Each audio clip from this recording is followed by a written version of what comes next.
coach comes later. Yeah. Yeah. This is just for you. All good? Okay. Welcome back, everyone. It's time now for the Green Bay Players Press Conference session. And everybody who's here has been here, so we don't need to go over the rules. Just make sure your phones are on mute, and we'll go ahead with questions. Does anybody have questions for the Green Bay student athletes? Start with Ethan. Hey, Ethan McDowell from the Wolfpacker. Y'all went through on your run through the conference tournament. What's the key to continuing that momentum into the NCAA now? Natalie, could you answer that first?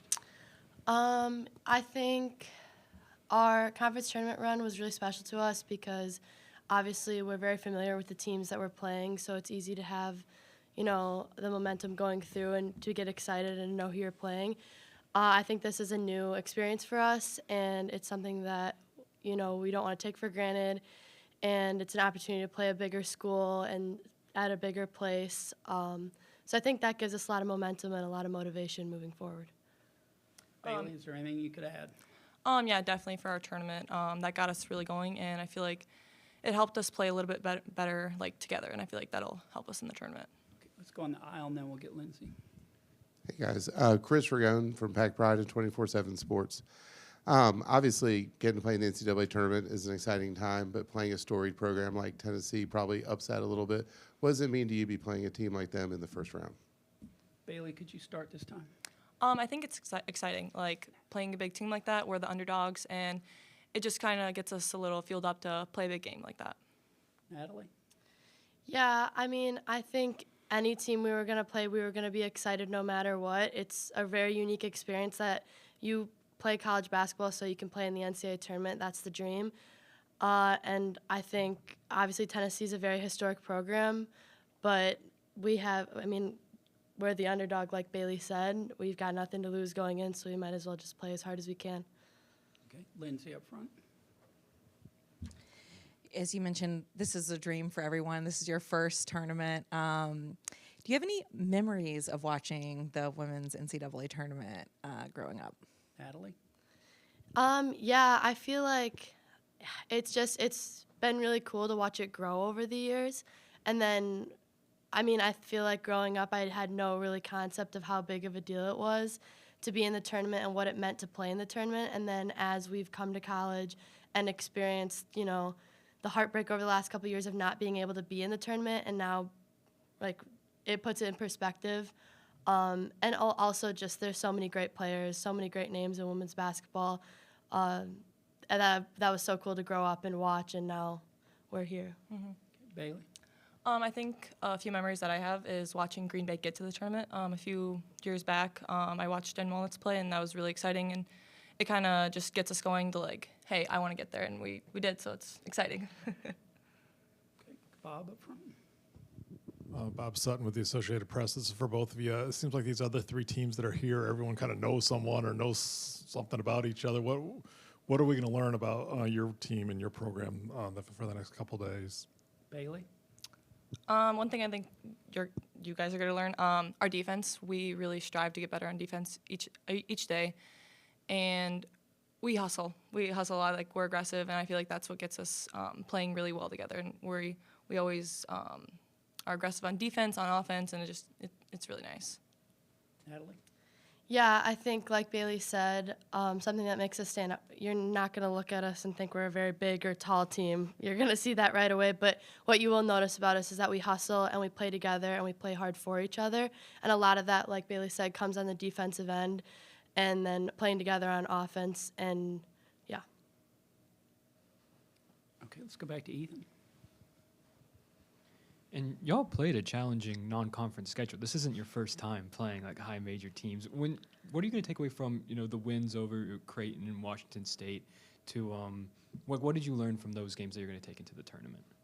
Natalie, you're first this time. Yeah, I think at the time when we played our non-conference schedule, that's what our coach said a lot, just to take it in, use those games as motivations because we're going to need them later. We're going to need them later after, when we win the conference tournament and when we go play in the NCAA tournament, we're going to see big teams like that. So I think now, after we've played our conference schedule with all the familiar teams that we've always played, that we know a lot about, we can look back and we have some confidence going into these games, knowing we can compete outside of the Horizon League, and we did, and we were successful in it in our non-conference season. So it gives us the confidence and all the motivation that we have all the ability. Bailey? Yeah, I agree with Nat for the confidence part. I feel like it gives us composure. We've been in these big games before. We know what it feels like, and that helps us out in this situation. Do we have any other questions? Yes, go back to Bob. Just to follow up real quick, just to make sure, do you know any or have a relationship or a background with any of the other players that are in this region? Bailey? You know, from any of the other 3 teams? No, I don't think so. Natalie? Yeah, honestly, no, not. I haven't played with anyone, but obviously I have a lot of respect for the big names, and they're really great players. So other than that, but not like we're not personal friends or anything. I wouldn't say that. No. Any other questions? All right. Ladies, thank you very much, and good luck tomorrow.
All right.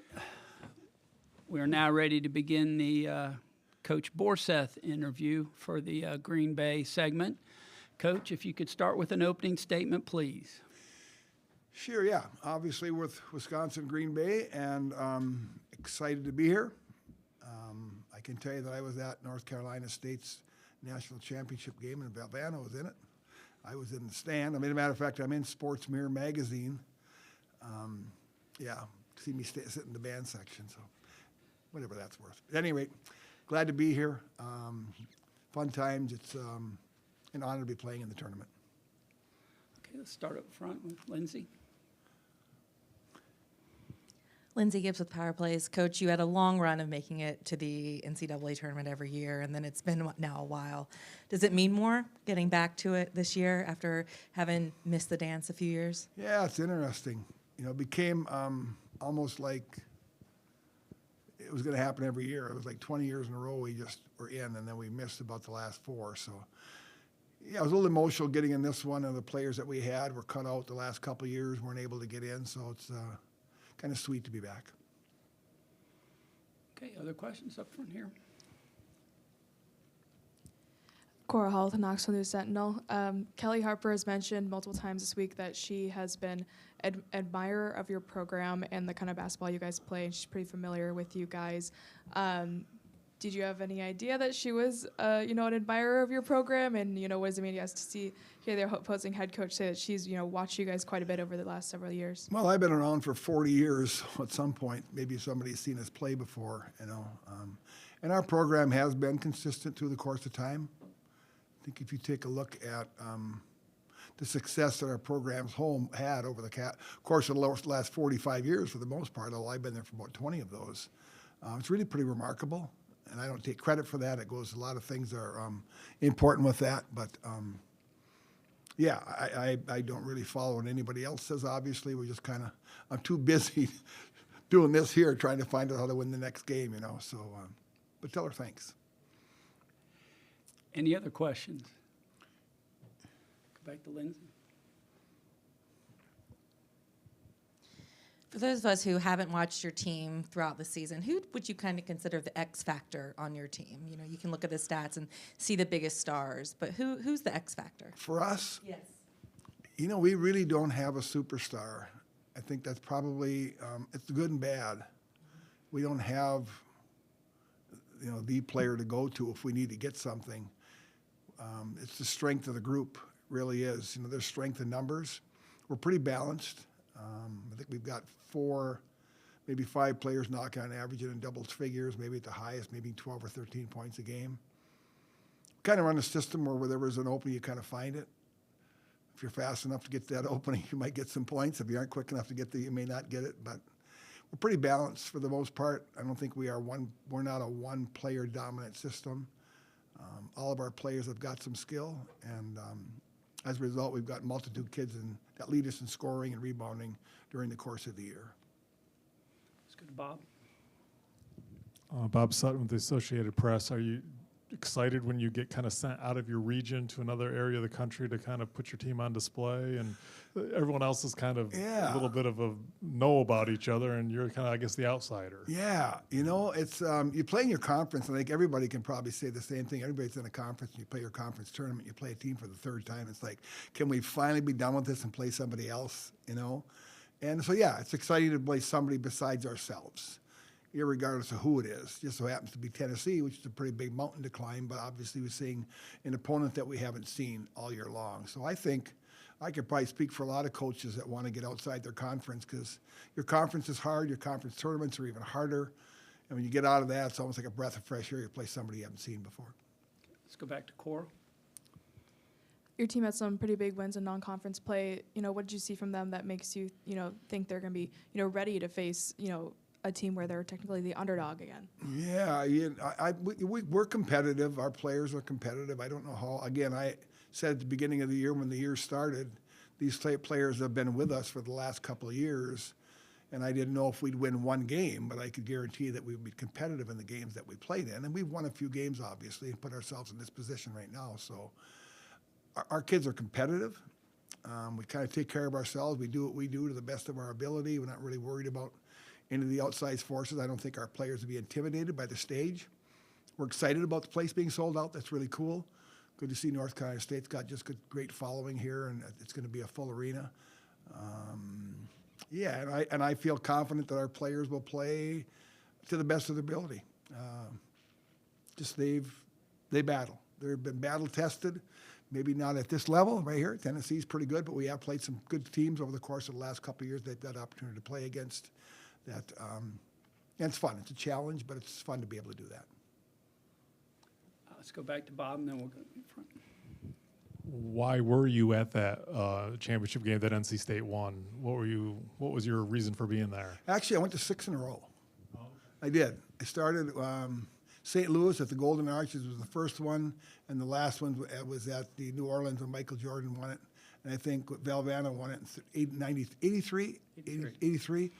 Yeah, and we drove up through Denver, watched a Nuggets game and a Laker game, and back down into Albuquerque. And I even remember my doggone cab driver's name. We were at Albuquerque, but yeah, it was kind of fun to go down there, sit in court. So we actually sat in one of the band sections at one of the band teams that got beat. So we were sitting right there section. We were down nice and low. So I think the last shot was shot, missed the rim. I don't know if it was low, tipped it in, or who put the ball in the basket, but it was. And then Valvano was running, and I saw it running around the court. I said, "Look at him! He's just running around, not finding anybody." But it was really pretty cool. But that was quite a long time ago. JB. How you doing, Coach? JB Ricks with Spectrum News 1. I want to go back to Tennessee, and I wanted to know from your perspective, what is that balance like when you have to balance the challenge of going up against a team with so much tradition like Tennessee, but at the same time, dealing with that excitement of that challenge and preparing for them. Well, how is it for you, like balancing both, dynamics on that front? First of all, I want to tell you a little bit of nostalgia you probably don't know. The two winningest programs in NCAA women's basketball college history are Green Bay and Tennessee for the winningest seasons. I think each one of us got 45 winning seasons. Tennessee's 1 and Green Bay's number 2. Look that up. That's kind of interesting. Carol Hammerly started that for Green Bay many years ago. We've been able to carry it through to this point right now. But at any rate, your question was how do we balance the excitement and still being able to play? I just think you have to be who you are. I mean, dance with who brought you. I'm not trying to be cute with my words here at all, but I just think we do what we do. That's kind of what our MO's been the entire while, is just do you, whatever that is, and do it to your best of your ability. I don't think we're going to reinvent the wheel in a week's period of time and trying to do something to either combat or beat Tennessee. We just have to do what we do to the best of our ability, stay within ourselves, and if we do that, you're in familiar ground. At least if you take a left or a right, it doesn't work, you can take another, you'll be able to go because you'll know, because you've been there before in that regard. So balancing the emotions, that's a different story, obviously, but again, we played in front of big crowds before, and I think our crew is pretty determined. That doesn't guarantee anything, but by the same token, I do believe that they'll play well. Cora. Your team is going to be going up against one of the best players in the country, in Rakia Jackson. Just how do you go about preparing for a player like her? She had 19 against us when she was at Mississippi State many years ago. We played in a tournament in Vancouver. We didn't do very well back then. She just went right around us. She's really impressive. She really is. If she's not one of the top players in the WNBA draft, I would be surprised in everything I read she is. She's just a really good player. I don't know how to answer that question. Obviously someone you have to key on, but they've got other players that have got abilities right along with it. They've got a very nice club. I mean, they almost beat South Carolina. I mean, it came down to somebody banking a 3 at the end of the game. So, and you look at their losses, 3 to South Carolina, 2 to LSU. So they're in a pretty good league, So tough opponent. We just, again, I go back to what he said earlier. We just have to do what we do to the best of our ability, stay within what we do, and see where it takes us for the most part. But I don't think we're going to, again, we're not going to reinvent the wheel and try to, I can't focus on Tennessee. I got to focus on Green Bay. Stephanie. You've been part of so many NCAA tournaments and part of the sport for so long. How have you seen it grow? I mean, I guess this is your first time actually having the March Madness insignia behind you. Right. Yeah. Yeah, I feel like I worked for the NCAA. I deserve a pension when it's all over with. That's a day for a different story, but 40-some years. But, I started in the junior college back in 82 and 83, and players had long fingernails and two-hand shots. It was dire straits back then. And there was, for a long time, and probably in the last 5 years is where it's really changed, you were recruiting players and you were recruiting juniors in high school. Because, and then all of a sudden now you're watching sophomores in high school. And now you go down to 7th grade level and you watch some of these tournaments in the summer and you look at these players and think, my, where did they come from? 7th grade kids are really talented. The game of girls basketball leading into women's basketball has grown so much over the last 40 years, and I've got an opportunity to witness that. I've got an opportunity to be a part of that. It's been just astronomical. And, of course, it's really capped off this year, obviously, with the Caitlin Clark era. How fitting that she's kind of stepped to the forefront and elevated our game to a new level has really helped a lot. But, I mean, look at North Carolina State. The place sold out in 30 minutes. How awesome is that? What does that tell you about the game of women's basketball nowadays? And I think that's probably the same to be true for a lot of places. A lot of gals that can play basketball now. What used to be girls basketball is now women's basketball. And these young ladies can play. Trust me. And I think anybody that watches them appreciates the game a lot because there's a lot of teamwork involved in women's basketball. So from fans' perspective, what I hear is we like watching the gals play because there's a lot of teamwork involved. It kind of brings you back to I don't know, I'm a Larry Bird, Magic Johnson fan. There's a lot of teamwork back in those days, not quite as much individual play. So, yeah, it's grown a lot. It's been fun to be to see it and fun to be a part of it. Any other questions for Coach? Thank you. Thank you very much, Coach. You Good bet. luck Thank you. tomorrow. Yep. You bet. Thanks a lot. So the next interview sessions will be Chattanooga starting at 3:45.